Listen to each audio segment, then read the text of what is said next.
Hello and welcome to Daily News Simplified, an answer to what, why, and how of newspaper reading from UPSC Civil Services examination perspective. These are the list of the news which we have taken up for today's discussion, and the timestamp has been provided in the YouTube description. So, on this note, let's start our today's discussion from UPSC prelims and mains point of view. Let's start our first news, and this news is with respect to a recent decision of Governor of Tamil Nadu. The Governor of Tamil Nadu initially issued a notification with respect to dismissal of one of the ministers of the state, and only later the Governor of Tamil Nadu retracted such decision. Now, such retraction of the decision to dismiss the minister of the state was based on the recommendations of Ministry of Home Affairs and also as provided by the Attorney General of India. So now, based on this understanding, this newspaper highlights number of articles and news with respect to this particular news. So this news on page number 1 says that Stalin, who is the Chief Minister of Tamil Nadu, disregards letter, asserts governor has no power to sack a minister. So from our exam perspective, what we need to know is that whether governor has power to appoint minister and also simultaneously remove a minister. And for this, we need to go through some of the constitutional provisions. Now here the Chief Minister of Tamil Nadu says that we have always been pleasant, courteous and respectful towards the governor in line with our Tamil culture. However, that does not mean we have to abide by unconstitutional directives issued by the governor. So according to the Chief Minister, this directive issued by the Governor of Tamil Nadu earlier to dismiss one of the state ministers of Tamil Nadu who did not have any portfolio is or was unconstitutional. Now this news appearing on page number 4 highlights about opinions of High Court judges. This news says that Tamil Nadu governor committing mistakes after mistakes, says retired judges.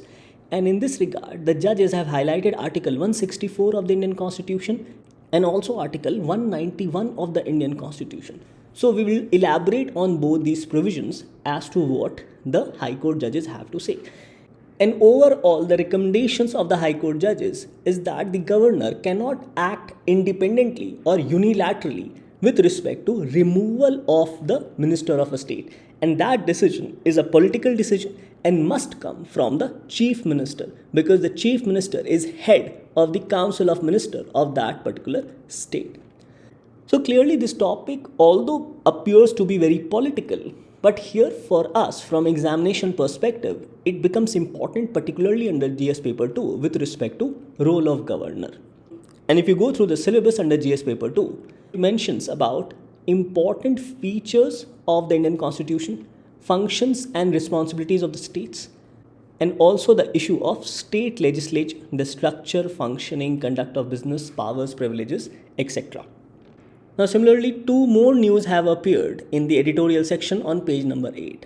This news highlights about a misadventure where it says that Tamil Nadu governor has acted without forethought in sacking a minister. And it basically summarizes that the governor should not have acted unilaterally but should have acted based on the advice of Council of Ministers, which is headed by the Chief Minister in a state. On similar lines, this news also mentions that governor's move is dangerous and also unconstitutional. And here also the author, who is a former Secretary General of Lok Sabha, has provided various constitutional provisions, and here he has also compared it one of the provision, that is section 51 of the Government of India Act 1935, which we will go through in detail. And here we'll try to compare this provision with that of Article 164 of the Indian Constitution. Now another issue at hand to be discussed is with respect to withdrawal of pleasure, because according to Article 164 of the Indian Constitution, the ministers serve under the pleasure of the governor. So let's understand all these provisions in detail with respect to this current context, where initially the governor of Tamil Nadu issued a notification with respect to dismissal of a minister of the state, and later he retracted his decision. So here what we need to understand is what were the charges which were leveled by the governor.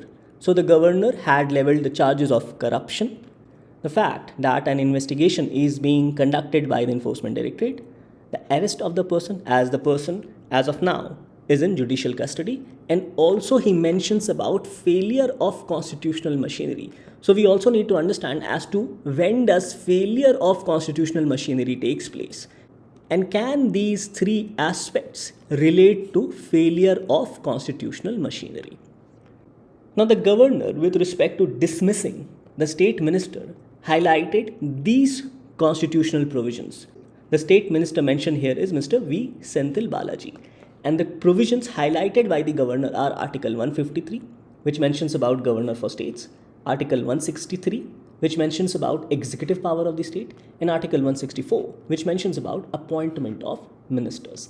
So here let's go through these constitutional provisions, and then we'll try to understand that whether the power to appoint a minister, including the chief minister, also includes similar power to remove them, and also the fact that whether the pleasure of the governor can be unilaterally revoked without the consultation or aid and advice of the chief minister or his council of ministers.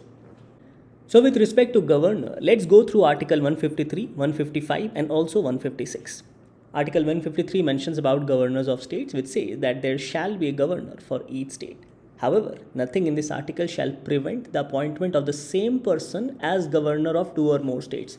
So, same person can be appointed as governor of two or more states, which means he can be appointed as governor for, say, 3 states.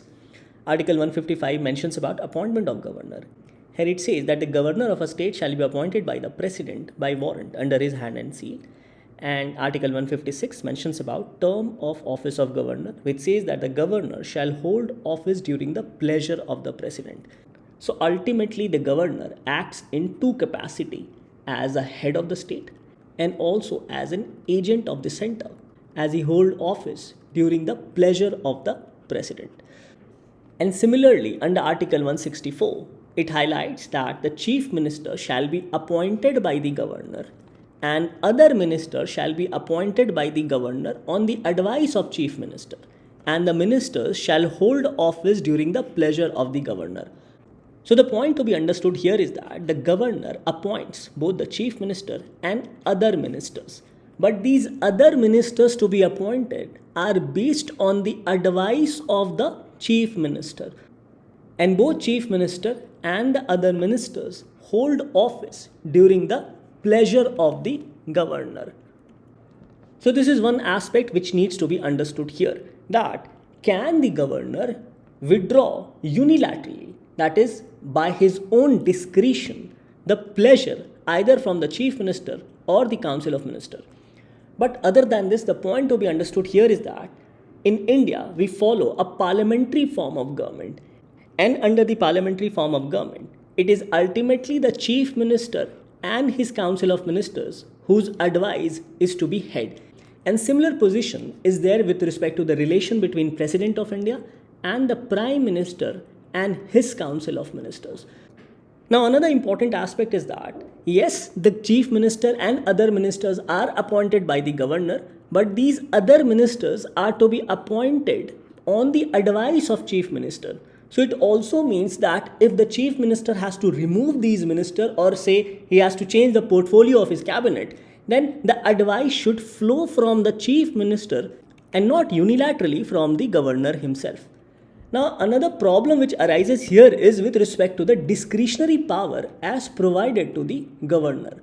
Now if we go through Article 163 of the Indian Constitution, it says that there shall be a council of ministers with the chief minister at the head to aid and advise the governor in exercise of his functions. However, there is also certain discretionary power given to the governor, but that discretionary power has neither been defined nor been specifically provided for in the constitutional provisions, and it can only be ascertained based on certain conditionalities. Now in the important Supreme Court judgment of Shamsher Singh vs. State of Punjab, a 7-judge constitution bench held that the governor must exercise formal constitutional powers only upon and in accordance with the aid and advice of their ministers, except in few exceptional situations. So only in these few exceptional situations, a governor can utilize his discretionary power as provided for under Article 163 of the Indian Constitution. So it says that these exceptions relate to dismissal of the government that has lost its majority, Because when a government is dismissed because of lack of majority, that is, the government does not have any majority on the floor of the House, then there is no Council of Ministers from whom an aid or advice can be sought. So it says that these exceptions relate to dismissal of a government that has lost its majority or decision to invite a party to form the government in case of a hung assembly. So in both these circumstances, the aid and advice of the Council of Ministers becomes unavailable or unreliable. Further, in the Shamsher Singh case, the court also held that governor has no right to refuse to act on the aid and advice of Council of Ministers. So it means if an advice has been given by the Chief Minister, since he is the head of the Council of Ministers, say with respect to change of his cabinet, then such advice must be followed by the governor. So it says that not following the aid and advice of the Chief Minister is antithetical to the concept of responsible government as envisaged in the Constitution of India. So the thing which we understand is that in case of a hung assembly, since there is no Council of Ministers, hence the governor can act on his own discretion. And when the elected government has lost majority on the floor of the House, then in such circumstances, the governor has to act in his own discretion but within the constitutional limit. And based on this, there are certain provisions in the Constitution of India from which we can infer that yes, the governor has been provided certain discretionary power. These are to reserve any bill for the consideration of the President under Article 201, appoint Chief Ministers of State under Article 164 Clause 1, inviting leader of the single largest party, especially in case of hung assembly, dismiss the ministry as the Chief Minister and his ministers hold office during the pleasure of the governor, but only to dismiss the ministry when they do not have sufficient majority on the floor of the House, or in case of failure of constitutional machinery under Article 356 of the Indian Constitution. Another set of discretionary responsibilities of the governor is with respect to administration of tribal areas and responsibilities placed under the governor under Article 371A with respect to Nagaland, Article 371C with respect to Manipur, and Article 371H for Arunachal Pradesh. So these are some of the discretionary powers of the governor whereby he can act without the aid and advice of his Council of Ministers, and it does not mention about unilateral withdrawal of pleasure so that he can remove any minister or the chief minister even if the government has majority on the floor of the House. So that part has not been mentioned, and this part has also been highlighted in the lead article on page number 8. So the question regarding unilateral withdrawal of pleasure by the governor from his ministers does not arise because ultimately it is based on the advice of chief minister that the governor appoints other ministers. And since this advice is necessary, so it goes to say without reason that that advice is also necessary even with respect to removing a particular minister. Now if you talk about this particular article appearing on page number 4, here the retired judges have highlighted about Article 191 of the Indian Constitution and have suggested that there are only 5 provisions under which a person can be removed in case of disqualification. So Article 191 mentions about disqualification for membership from Legislative Assembly or Legislative Council. And the 5 provisions are with respect to if the person holds any office of profit under the government of India or the government of any state, if the person is of unsound mind and stands so declared by a competent court, if he is an undischarged insolvent, if he is not a citizen of India or has voluntarily acquired citizenship of a foreign state, or is under any acknowledgement of allegiance or adherence to a foreign state, or if he is disqualified by under any law made by Parliament. Now this aspect of disqualification has been provided for under Representation of People Act 1951, where a person can be disqualified if he is convicted for 2 years or more under Section 8 or other provision of Representation of People Act of 1951. A comparison has been made between Article 164 of the Indian Constitution with respect to Section 51 of the erstwhile Government of India Act 1935, as this particular provision provided for discretionary power to the governor, which has not been provided for under the present Constitution. So this particular provision, that is Section 51 under the Government of India Act 1935, mentions that a governor's minister shall be chosen and summoned by him, shall be sworn as members of the council, and shall hold office during his pleasure. So obviously during those times, the governor had discretionary power not only with respect to choosing or summoning the minister, but also the fact that these ministers held office during the pleasure of the governor. But this aspect of doctrine of pleasure as provided for under Government of India Act 1935 is very different and has been consequently changed or modified in the present constitution. Now, Section 51, Clause 5 of the Government of India Act 1935 says that the functions of the governor under this section with respect to choosing and summoning and the dismissal of ministers with respect to the determination of the salary shall be exercised by the governor in his discretion. But no such provision exists either under Article 163 or under Article 164 of the Indian Constitution with respect to the dismissal of ministers by the governor in their discretion. This was provided under the Government of India Act 1935 under Section 51 Clause 5. And here the lead article also mentions about a statement of Dr. B.R. Ambedkar with respect to the functioning of governor, whereby the article suggests that Dr. B.R. Ambedkar had stated unambiguously in the Constituent Assembly that there is no executive function which a governor can perform independently under the Constitution. So this is very important, that there is no executive function which a governor can perform independently under the Constitution of India. So choosing a minister and dismissing him are no longer within his discretion, as it was in the discretion of the governor under the Government of India Act 1935, but it is no longer within the discretion of the present governor under the Constitution of India. So it says that it is the chief minister who chooses the minister and it is the chief minister who recommends the removal of a minister. So overall we can say that unilateral withdrawal of pleasure has not been provided for under the Constitution of India, and the governor cannot act in bad faith when an elected government has sufficient majority on the floor of the house. Thus, these news becomes very important, particularly from the perspective of role of governor, or you can say that political activation of the office of governor. So a question can be asked in your mains examination as to the fact that in recent times, the office of governor has been politically motivated, critically examined. So these type of questions can be asked in your mains examination. So on this note, you should be ready with these constitutional provisions and also the Supreme Court judgment in Shamsher Singh versus State of Punjab. So with this, let's take up the next news for discussion. Let's take the next news appearing on page number 10. Now this news says that India backs 2016 ruling favoring the Philippines in South China Sea. So this news highlights about the ongoing negotiation between China and the ASEAN bloc with respect to code of conduct in South China Sea, and also about the 2016 arbitration decision which was given in favor of Philippines. Now the backdrop of this decision was dispute over certain islands in the South China Sea over which China claimed sovereignty. And in this award, that is the 2016 award between Philippines and China, the arbitration panel found that there was no legal basis for China's 9-dash line.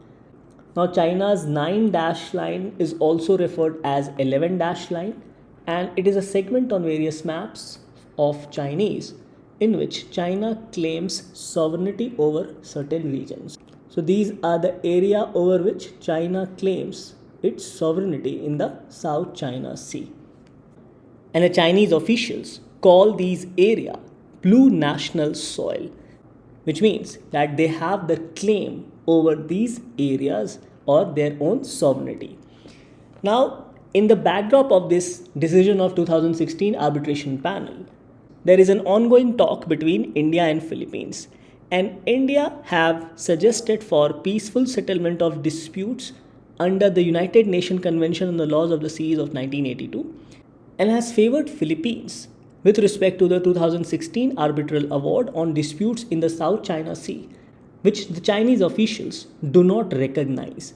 So it is with respect to this backdrop, let us understand this whole issue with respect to the 2016 arbitration decision in favor of Philippines as to what the matter was, and also India's position on this entire issue, because India is also impacted, and the fact that India has supported Philippines in this entire decision. Now before going into the dispute, let's go through some of the basics. As you can see that these are some of the disputed islands in the South China Sea. So it says that China has been making claim over a vast majority of South China Sea on the basis of historical entitlements. And this basis of historical entitlement was not recognized by the Permanent Court of International Arbitration set up under the United Nations Convention on the Law of the Seas. So it says that China claims over an area known as 9-line, also referred as 11-line, which is based on a drawing of EEZ, that is Exclusive Economic Zone, around the disputed islands over which China claims its fishermen went on fishing and hence its sovereign territory. Now some of these disputed islands which you should know are Parcel Island, Scarborough Shoal and Spartley Islands. Now with respect to the dispute, China have not recognized the award as they want to pursue one-to-one negotiation with countries of the littoral including Philippines, as it thinks that China can muscle through its demands due to vast asymmetric power difference between China and these different countries. In the present circumstances, we are talking about Philippines. And now, India has supported Philippines with respect to the decision of Permanent Court of Arbitration under United Nations Convention on the Law of the Sea. And this can be said to be a change with respect to India's positioning, as it earlier called for peaceful settlement of disputes based on United Nations Convention on the Laws of the Seas and its provisions, but now India has taken a rather firm stand against China. So on this note, let us go through some of the previous year's questions asked by UPSC in the prelims examination. Then we'll try to understand the reasons for the 2016 arbitration decision and also evolving position or changing position of India with respect to its stern stand against China. And one of the major reasons is China's belligerent attitude towards India, especially on its borders. Now before moving further, let's understand certain basic terms, as these terms will appear again and again. The first term is Exclusive Economic Zone, and it has also been defined under United Nations Convention on the Law of the Sea. So it says that the Exclusive Economic Zone shall not extend beyond 200 nautical miles from the baselines from which the breadth of territorial sea is measured. So this is the baseline from where the breadth of territorial sea is measured. Another term is Territorial Sea and Contiguous Zone.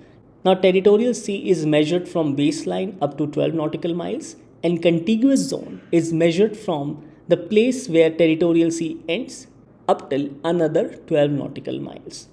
So let's take up this question asked in the prelims of 2022. The question is, with reference to United Nations Convention on the Law of the Sea, consider the following statements. First, a coastal state has a right to establish the breadth of its territorial sea up to a limit of not exceeding 12 nautical miles measured from the baseline determined in accordance with the convention. So if you see, this statement is with respect to Article 3 of the United Nations Convention on the Law of the Sea, which mentions about breadth of the territorial sea. So based on this map, a statement based on territorial sea was asked by UPSC in the prelims of 2022.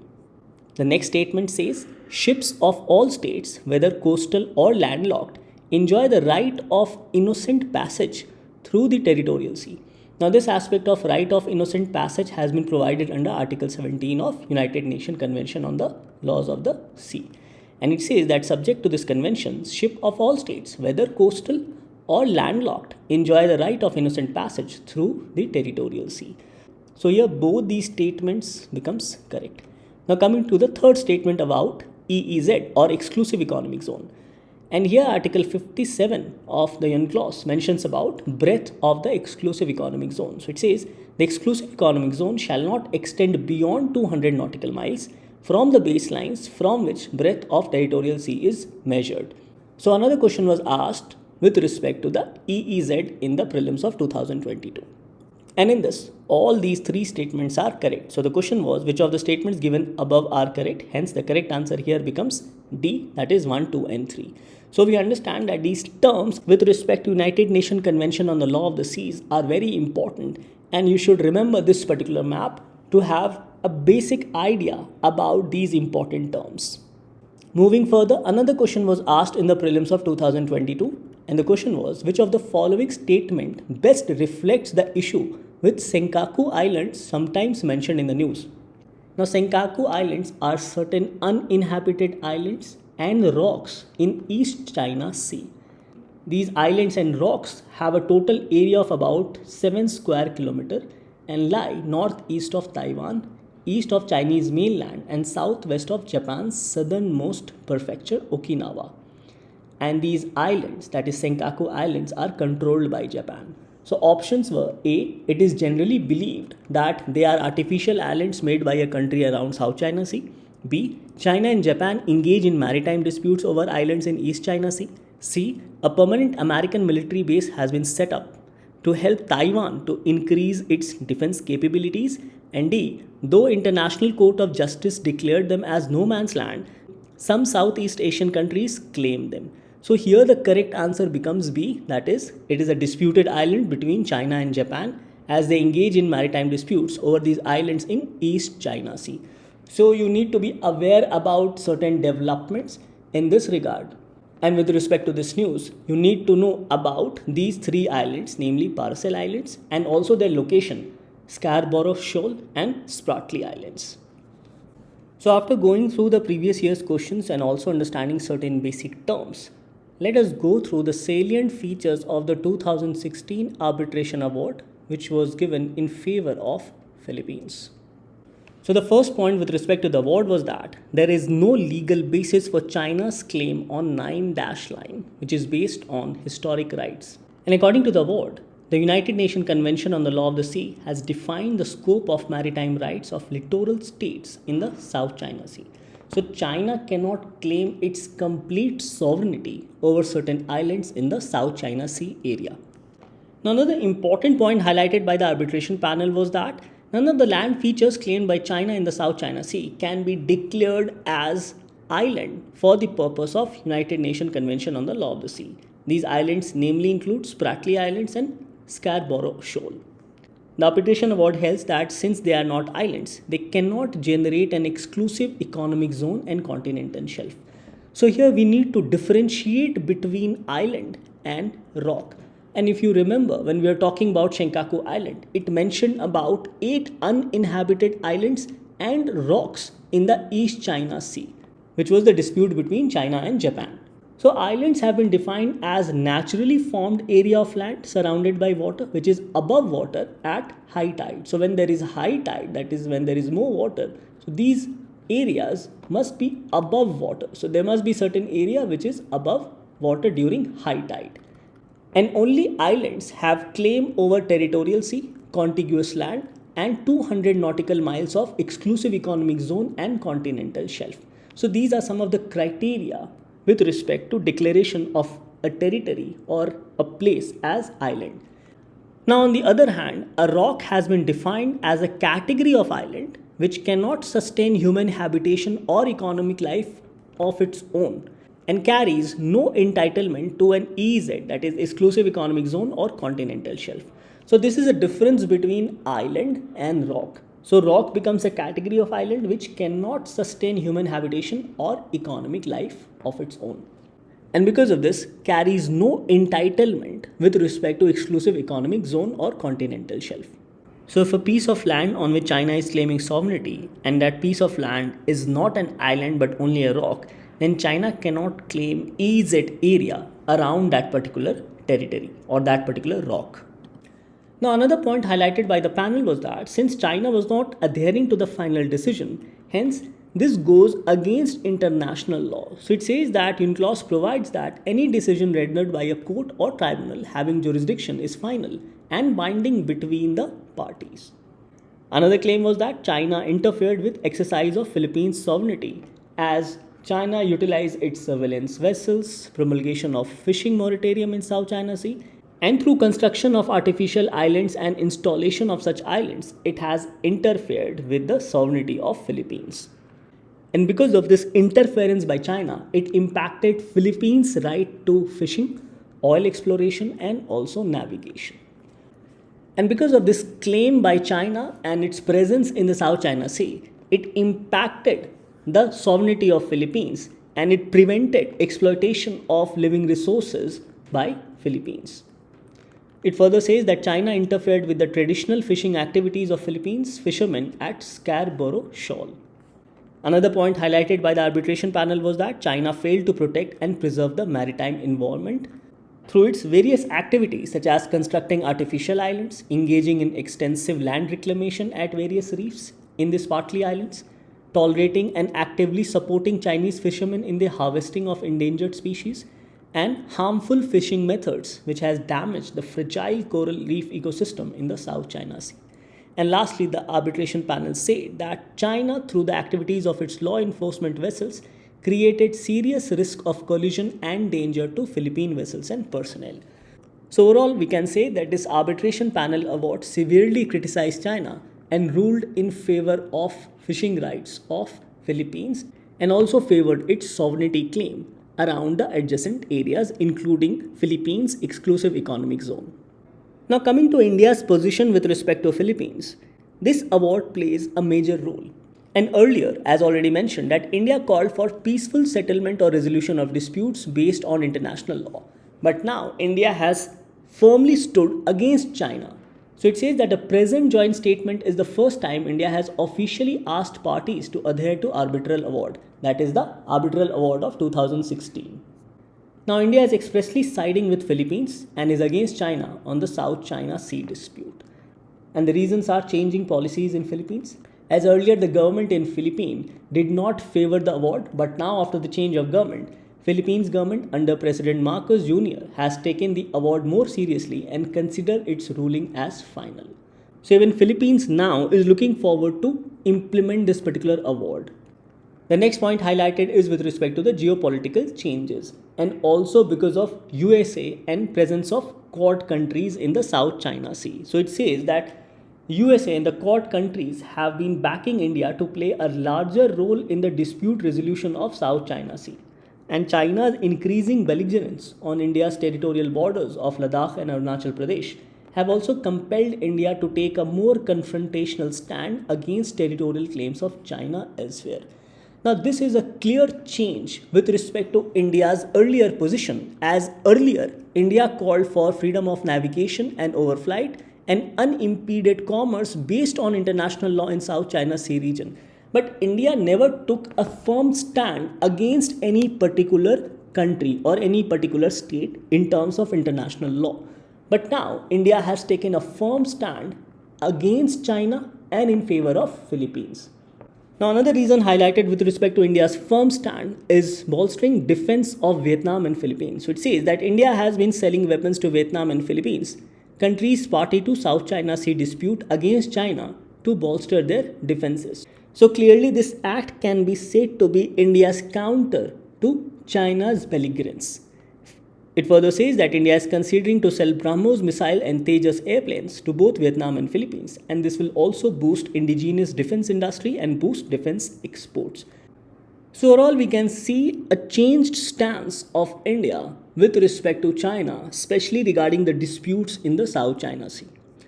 So with respect to this news, as a way forward, we can say that India should focus on assisting ASEAN countries with all resources and technological know-how to defend their territory. India has been a votary of ASEAN centrality while dealing with South China Sea dispute, and this position should be continued. Second point, as a way forward, is that India should contribute and facilitate quick finalization of code of conduct among the littoral parties of South China Sea, which will ensure long-term peace and amity in the region. And third, ensure that South China Sea remains open for maritime shipping and overflight. So these can be said to be a way forward with respect to the ongoing disputes in the South China Sea, and this will also help to improve relationship with Philippines and also Vietnam with respect to the dispute in the South China Sea region. Now this topic becomes important under GS paper 2 with respect to international relations. With this, let's take up the next news for discussion. Now let's take up this news appearing on page number 12. Now this news mentions about dark patterns. So here the news says that Center to issue norms against dark patterns in online advertisements. And the Union Consumer Affairs Ministry has urged consumers to flag such manipulative online practices on the National Consumer Helpline. And the ministry has also asked online platforms not to engage in unfair trade practices or manipulate consumer choice. So, dark pattern can be understood as a series of steps which is taken on the online portal to trick consumer or to manipulate consumer so that the consumer gives their consent. So, the consent obtained by the consumer is either by hiding certain details or by tricking them into accepting such consent. So, here it highlights that it involves using a design and choice architecture on online platforms to trick, coerce, or influence consumers to make choices not in their best interest. And based on this deceptive practice, dark patterns have been considered as unfair trade practice under the Consumer Protection Act of 2019. So, dark patterns are user interface design techniques that intentionally mislead or deceive users into making choices that are not in their best interest. Basically, such choices which will harm them, or such choices which are not based on either free, fair, or transparent consent. As there are certain aspects with respect to the consent part which is hidden or manipulated. So it says that these techniques are often used by business to increase sales or collect personal data from users by asking the users to click on the consent form or I agree form. Now, an example of dark patterns are misleading advertisements, creating false urgency, confirm shaming, forced action subscription traps, and nagging on online platforms. And because of the deceptive pattern of these dark patterns, the Government of India intends to regulate these unfair trade practice under the Consumer Protection Act. But the problem is how to define these dark patterns and what are those advertisement or traps which can be considered as dark patterns and those advertisements which cannot be considered as dark patterns. Now, according to PIB, it highlights that recently regulators in other jurisdictions such as European Union, America and UK have taken action against dark patterns involving unfair deceptive practices in online interfaces which were found to be detrimental to consumers, and the activities which the platforms were observed to be indulging includes non-consensual enrollment in subscription programs in United States of America, pressure selling using misleading countdown clock in the United Kingdom, secretly saving credit card information and charging users without their consent again in America, putting in place a cancellation process designed to deter consumers from opting out of subscription. This was witnessed in Norway. So the regulators in these countries have taken action against these deceptive work done on online platform.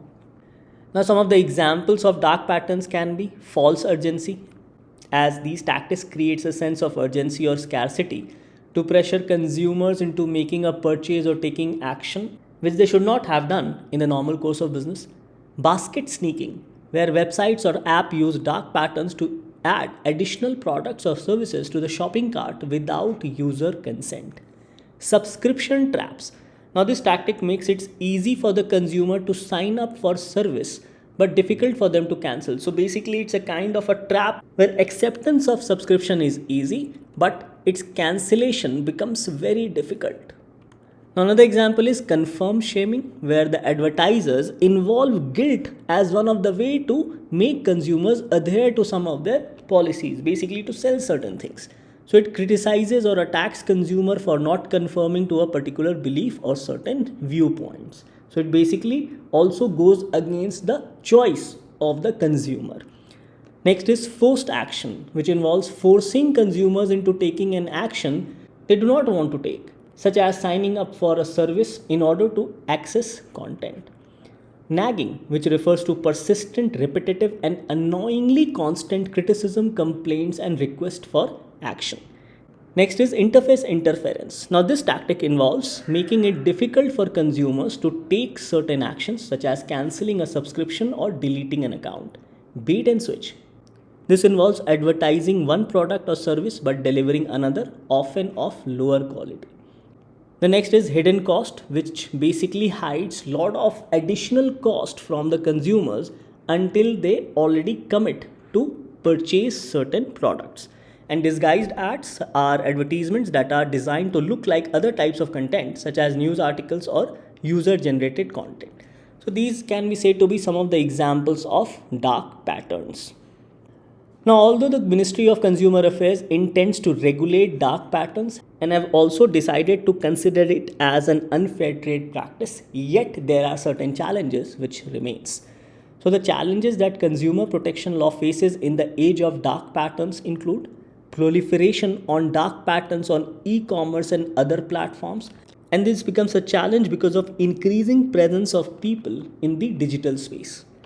Next, consumer vulnerable to digital space as it significantly influence how they consume information, goods and services, and also affects their choice or the ability to take decision, because these dark patterns are manipulative and also deceptive. So they are designed to subvert, that is, these dark patterns are designed to subvert or impair user autonomy, decision making or choice. These tactics can lead to unintended purchases, addiction, and overuse, and it can also lead to privacy violations. Further, these fake advertisements or news or information may also damage the brand or the image of the brands. And dark patterns is difficult to define and hence will be difficult to regulate. So these are some of the challenges which the government may face with respect to regulating the aspect of dark patterns. Yet it's important to identify this new idea of dark pattern, and as a consumer one must be very vigilant with respect to these traps used by some of the companies in the online platform. Now this topic becomes important from the perspective of GS paper 3 under science and technology. With this we come to an end to today's discussion. Thank you for watching DNS.